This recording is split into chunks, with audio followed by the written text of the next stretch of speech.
प्रिय दोस्तों, नमस्कार। जीवन बहुत छोटा है, बहुत छोटा है। इसलिए जो पाने योग्य है उसे पालो, उसे पा जाओ। इसी पर हम वीडियो में बात करेंगे। उससे पहले अगर आप चैनल पर नए हैं तो सब्सक्राइब भी करें। वीडियो को पूरा सुनेंगे तो आप इसका अधिक से अधिक लाभ ले पाएंगे। पसंद आए वीडियो तो शेयर ज़रूर करें। और अब आप चैनल के मेंबर भी बन सकते हैं, ज्वाइन भी कर सकते हैं। सब्सक्राइब के बगल में ही आपको ज्वाइन का बटन मिलेगा। अगर आध्यात्म को और गहरे ढंग से समझना चाहते हैं, हमने गीता सीरीज की शुरुआत की। भगवान श्री कृष्ण की द्वारा उपदेश दिया गया, एक सच्चे सदगुरु के द्वारा जो उपदेश ऋषि को दिया गया, हमने उसकी बात हम कर रहे हैं। तो अगर आप जोड़ना चाहें तो ज़रूर जुड़ें। हम चलते हैं अपनी वीडियो की तरफ। प्रिय दोस्तों, जीवन बहुत छोटा है, बहुत छोटा है। इसलिए जो पाने योग्य है उसे पालो, उसे पा जाओ और अपने जीवन को सार्थक बना लो। क्योंकि अगर आपने ऐसा नहीं किया तो ये बीत जाएगा, ये बीत रहा है और बीत जाएगा भी। चूक ना जाए हम कहीं जीवन से, हम कहीं जीवन से ना चूक जाए। इसलिए इस बात को बड़े ढंग से और बड़े अच्छे से समझ लीजिए कि जीवन बहुत छोटा है, बहुत छोटा जीवन है। तो इसे ठीक से जिए, इसे ढंग से जिए। और जिस जिस जो पाने योग्य है हमारे जीवन में, जो पाने योग्य है, जो वास्तविक पाने लायक जो वस्तु है युग है, उसको हम पालें, उसको हम पा जाए तो जीवन सार्थक होगा। तब तो जीवन की सार्थकता सिद्ध होगी। नहीं तो व्यर्थ चला जाएगा, ये बीत जाएगा, ये बीत जाएगा। जब आप दुख में होते हैं, जब दुख में होते हैं तो देखिए जीवन कैसे निकलता है। फिर एक एक मिनट भी ऐसा लगता है जैसे एक दिन के बराबर। एक एक मिनट भी एक दिन के बराबर होता है जब मनुष्य दुख में डूबा हुआ होता है या नहीं होता है? ऐसा होता है, लोगों के अनुभव हैं, लोगों ने एक्सपीरियंस किए। और शायद ये जो वीडियो सुन रहे हो उनके जीवन में अगर कोई ऐसा दुख आया होगा तो वो ये बात को समझ रहे होंगे। वो एग्ज़ाम, अगर स्टूडेंट है तो एग्ज़ाम का भी होता है, याद कर सकते हैं। या परिवार में किसी के जाने का, बिछुड़ने का, या किसी बिजनेस का, मतलब वो दिन बड़े प्रेशर वाले होते हैं जिसमें डिप्रेशन आ जाता है, लोगों को अवसाद में ग्रस्त हो जाते हैं। अवसाद से दुख होता है। दुख की घड़ी में एक एक पल भी बड़ा लंबा बीतता है। और जब सुख आता है जीवन में तो पता ही नहीं चलता, दिनों का पता नहीं चलता। ऐसा लगता है कि बस अभी 1 घंटा ही हुआ और दिन गुजर गए, 10 दिन गुजर गए और ऐसा लग रहा है कि जैसे 10 घंटे ही हुए। और मजे की बात यह है कि सुख और दुख का जोड़ा है। अगर व्यक्ति को दुख ही दुख होता तो भी वो उब जाता, और अगर सुख ही सुख होता तो भी उब जाता। माया यही तो है, दुख और सुख का जोड़ा है।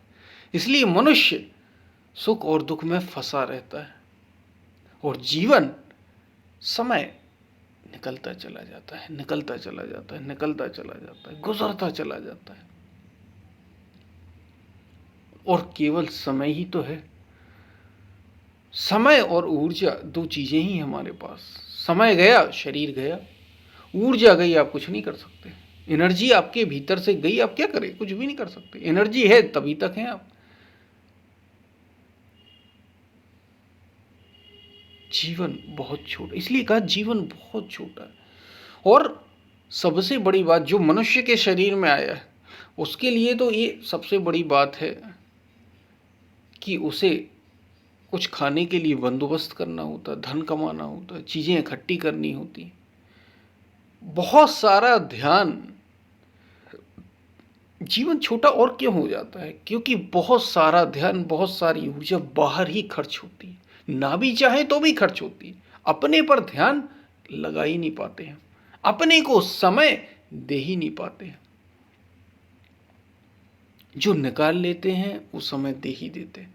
जो ध्यान के लिए सुबह 1 घंटे, 1.5 घंटे, या शाम को 1-1.5 घंटे, या दोनों समय 1-1.5 घंटे, 2 घंटे निकाल लेते हैं, वो निकाल ही लेते हैं।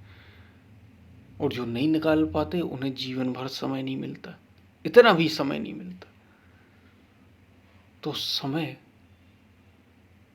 समय ही है हमारे पास, और बाहर इतना समय हमारा, इतनी ऊर्जा खर्च होती है कि भीतर हमें पता ही नहीं चल पाता। बहुत से लोग जो सुखमय जीवन जी रहे हैं उन्हें तो पता ही नहीं है, क्योंकि सुख तो यूं समझें कि ऐसे बीतते हैं जिनकी पता ही नहीं चलता। तो अगर सुख में है तो और सावधान होने की जरूरत है कि आए क्यों हूं, ये समझो। जीवन की सार्थकता किसमें है, इसको समझो। क्यों जीवन मिला है, इस प्रश्न को अपने भीतर उठने दो। समय दो अपने को, कुछ तो समय दो अपने को, क्योंकि जीवन बीत रहा है, समय तो बीत रहा है।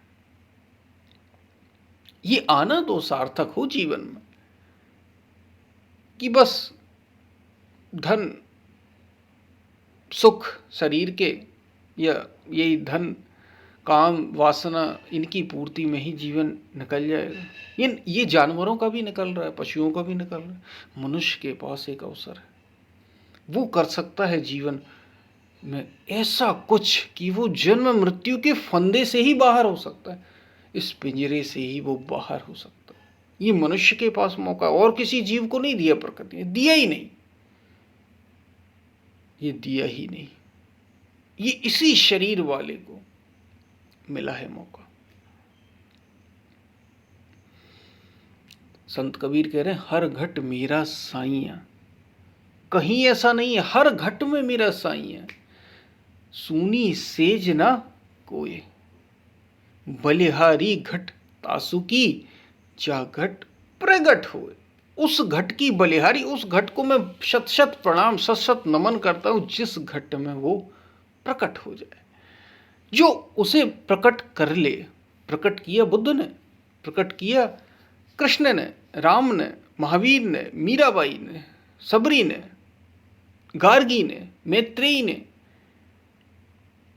मदालसा ने, कबीर ने, नानक ने, रैदास ने, सारे महापुरुष, चोटी के महापुरुष, इन सभी ने उसे प्रकट किया। ये भी भगवान हो गए, भगवान की तरह पूजे जाते हैं ही भगवान, क्योंकि जो जानत तुम्हें हुई जाए, जो तुम्हें जान लेता है वो तुम्हारा ही हो जाता है, तुम्हारे जैसा ही हो जाता है। संसार को जानने वाला संसारी कहलाता है, तो भगवान को जानने वाला क्या कहेगा, भगवान ही कहलाएगा। रामकृष्ण परमहंस की लोग ऐसे ही पूजा करते थे जैसे भगवान की करते। अनेकों महापुरुष जीते जागते उनकी वैसे ही पूजा होती है जैसे शिव की, शिवलिंग की आप करते, क्योंकि वे पूजनीय हैं, उनने उसको जान लिया है। असली जानना तो यही है, और यही जीवन की सार्थकता है। और हमारी ऊर्जा, जैसे हमने पहले ही बात की, जीवन बहुत छोटा है, बहुत छोटा। ये बातों बातों में बीतता है, बेकार की बातों में बीतता है। एक तो सोसाइटी, एक तो हमारे भीतर पहले से ही कूड़ा मौजूद है, विचारों का, हमारे संस्कारों का, जो हम यात्रा तय करके आए हैं उनकी यादों का ढेर। और दूसरा, हमें सोसाइटी, रिश्तेदारों, परिवारों, इनसे कूड़ा मिल जाता है, सबका इकट्ठा है। और सफाई कोई करने वाला नहीं, सफाई जिसे करना चाहिए वो करता नहीं। ध्यान के माध्यम से, साधना, संयम, तप, ये सब सफाई है। कुछ तो सार्थकता निकले जीवन में आने की, और ये होगा तभी जब आप लगेंगे इस योग के पथ की ओर, आध्यात्म के पथ की ओर, तभी जीवन सार्थक होगा। नहीं तो यूं ही बीत जाएगा। तो यूं ही ना बीत जाए जीवन, कुछ तो सार्थकता सिद्ध हो। शायद आपको बात समझ में आई होगी, ऐसी मैं आशा करता हूँ। हमने बड़ी छोटी बात की, लेकिन बड़ी कीमती बात की। जो आध्यात्मिक साधक हैं उनकी तो कहना ही क्या, उन्हें कमर कस लेना चाहिए इस बात पर कि अगर वो सुखी हो रहे हैं, जीवन में सुख आ रहे हैं, तो और सावधान हो जाओ। और दुख से उन्हें दुखी नहीं होना, दुख से ये समझना कि ये सब निकलने वाले, ये सब बीत रहे, बेकार की चीजें थी इसलिए बीत रही हैं। तो सुख दुख से परे है वो परम सुख। तो जीते जी मुक्त होगे, जीते जी जीवन मुक्ति का आनंद पा सकोगे। यदि स्वयं को जान लिया तो जीवन सार्थक होगा। तो जन्म में भी आनंद रहेगा और मृत्यु के बाद भी आनंद रहेगा। शायद आपको बात समझ में आई हो। पसंद आए तो शेयर ज़रूर करना, सब्सक्राइब तो करना ही करना, ज्वाइन भी ज़रूर करना। फिर मिलते हैं, तब तक के लिए धन्यवाद।